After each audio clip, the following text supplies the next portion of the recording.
Hi, so I'm starting on question 6 because I think you can work out questions 1 to 5 independently. So question 6, 6.003 add 5.21. So the important thing is to make sure your decimal points are lined up correctly. So 6.003 add, the 5 has got to go in the ones column here, 5.21. And here you need a 0. So now you can add as you usually would. 3 add 0 is 3, and you may continue. Question 9, 450 divided by 9. So remember to use your bus stop method here. How many 9s are in 450? So how many 9s are in 4? That's 0. And then you've got 4 left over, so you put that there, 4 remainder. How many 9s are in 45?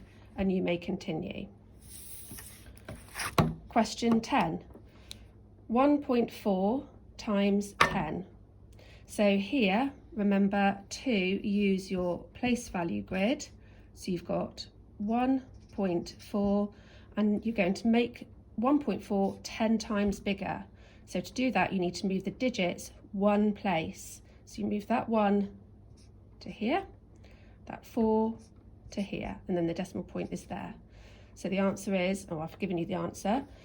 Some of you may prefer to move the decimal point one place. So 1.4, move the decimal point one place, making the number 10 times bigger. And there's your answer. Question 11, 61.2 subtract 6.77. So again, just like with question 6, make sure your decimal points are lined up. So 61.2 subtract 6.77. So that 6 needs to go in the ones column, so underneath the 1. So you put your 6.77, subtract it, I'm running out of room, put your placeholder there. Right, 0 take away 7, you can't do. Don't be tempted to do 7 take away 0. That's not correct. 0 take away 7 you can't do, so you need to exchange. 10 take away 7 is 3, and you may continue. Remember your decimal point here. Question 12. 4/5 add 3/4. When you are adding or subtracting fractions, the important thing is to make sure your denominators are the same. So here the denominators are not the same, but we have to make them the same. So have a think, what would be the common factor that we can use for fifths and quarters? Well, the lowest common factor would be 20. So I'm going to create an equivalent fraction. What is 4/5 as 20ths? What is 3/4 as 20ths? So what do I do to the 5 here to make it into a 20? I multiply it by 4. And then because I've multiplied the denominator by 4, I've then got to multiply the numerator by 4. So 4 times 4 is 16. So here the denominator is 4. What do I do to 4 to make it into 20? I multiply it by 5. Now, because I've multiplied the denominator by 5, I have to make sure I multiply the numerator by 5. So 3 times 5 is 15, 4 times 5 is 20. Now the denominators are the same, I'm able to do my calculation, and the answer will be in 20ths. Question 13. 367 multiplied by 55. So lay it out as a column multiplication. 367 multiplied by 55. So how we've done it in my group is we've always covered up the 5 and we've done the calculation as we usually would. So 7 times 5 is 35, and then your 6 times 5, then your 3 times 5. Carry on with the calculation. I won't show you the answer because you need to work it out yourself. When you come to cover up this digit, you are then multiplying 7 by 5, 6 by 5, 3 by 5, but you have to make sure you remember the 0 here. Once you've got your calculations here, then you can add the columns up as usual. Question 14. So 4,571 divided by 35. So it's asking you how many 35s are in 4,571. So use your bus stop method. How many 35s are in 4,571? Now, here we need to do long division because we're working out a 2-digit number into a very large number. So remember to do your starburst. 1 35 is 35. What are 2 35s? What are 10 35s? If you know what 10 35s are, what are 5 35s? You just halve the 10. What are 100 35s? And then once you've done your starburst here, you can then start subtracting here, and don't forget to write in the margin here how many groups of 35 you have used. Have a go at that one. Be really independent in these questions. Question 15. 1/5 multiplied by 3/4. So remember that question is asking you what is 1/5 of 3/4.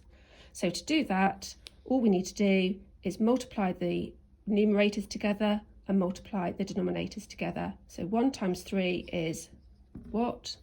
5 times 4 is what? Question 16. 3/10 divided by 4. So because we're dividing using fractions, we have to use KFC to help us to solve the calculation. So the K means keep, so you keep the 3/10. The F means flip, so flip this number here. So what is 4 as a fraction? So it's 4 whole ones.